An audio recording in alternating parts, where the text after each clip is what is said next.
Good morning, class. How are you today? I hope that all of you are doing fine and you are ready to learn a new lesson.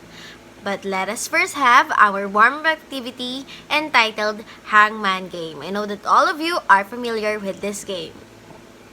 For your instruction, the class should be able to figure out the unknown words by guessing the letters or filling in the blanks the letter in the right places.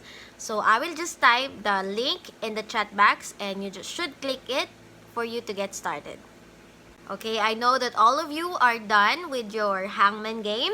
So may I ask, how many words did you get right? Wow, great job everyone. So, who can give me now the 4 correct answers?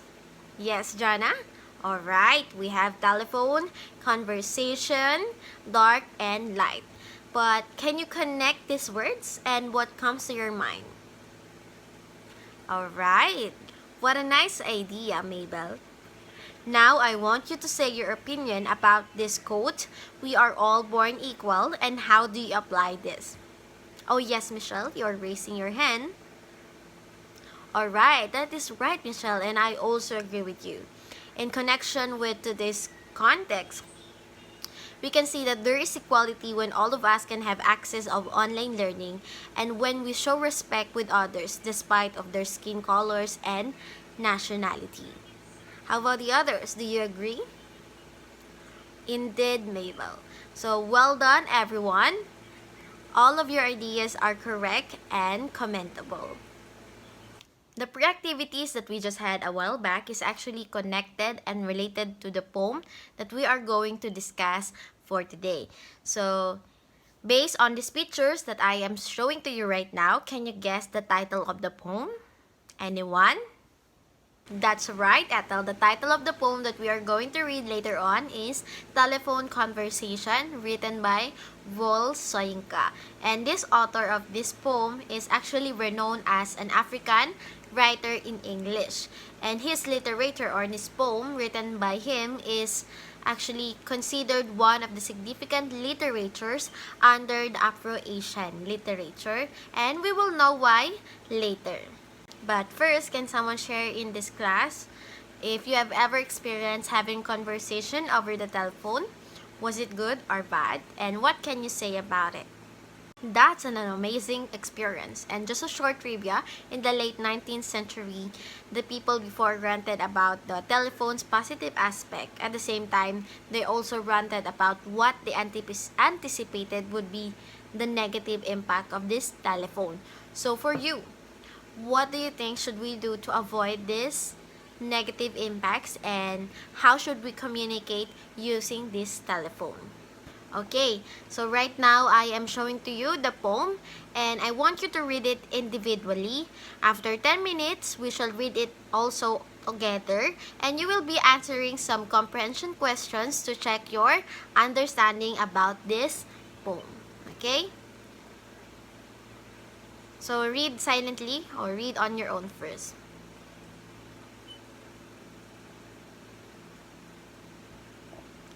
Okay? Let's now read together. Okay. Good reading, everyone. It was clear and harmonious. Now, class, we shall have our reading comprehension test to check what you have understand from the poem that we have just read. So you may type your answer on the chat box or just raise your hand. For the first question, what is the poem all about? That's correct. How about the next question? So here in the second question, the speaker in Soyinka's poem liked the house being rented out because A. The price is reasonable. B. The location is impartial. C. The landlady doesn't live in the same roof. Or D. All of the above. What is your answer? Anyone? Very good, Ethel. You're right with your answer. So now let's move on to the third question. What are the statements expressed by the landlady which revealed her racist nature? Okay? Yes, Jana? Alright, excellent, Jana. Now, for the fourth question, listen carefully. At the landlady's deceptive words, The speaker sees red everywhere around him. The underlined statement implies that the speaker blank. Okay, very good answer and observation, Aryan. Now for the fifth question. The phrase location is indifferent means blank. A. The tenants are interracial. B. The people in the area are racist. C. The landlady is racist. Or D. The area is not racially prejudiced. Who can answer? Yes, Joshua? That's correct, Joshua. Okay, number 6. How does the speaker interpret the silence that followed his revelation? A. The landlady is not paying attention to his declaration. B. The landlady needed time to process the information. C. The landlady hangs up on him. And D. The black man thought it is the unwilling result of an inherited sense of politeness. What is your answer? Alright. Very good, liar.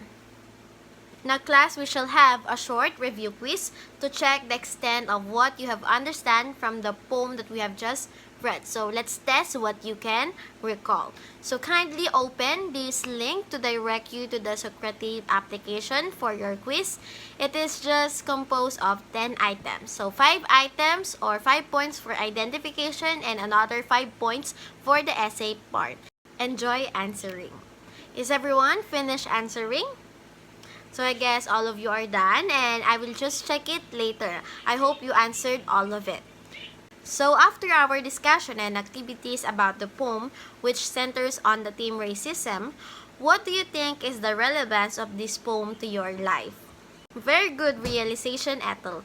That's very true. Before we end with our discussion, I want everyone to give their hashtags or one word that summarizes your learnings for today's lesson. Thank you so much, class, for your active participation. I hope that all of you have gained a lot of learnings and you enjoy the process of reading and analyzing, because these are necessary skills that you need for your success in your future careers. For your assignment, I want you to read this story entitled City Lovers by Nadine Gomer. Okay? So, this will be our next topic for the next meeting. So, see you next meeting and goodbye.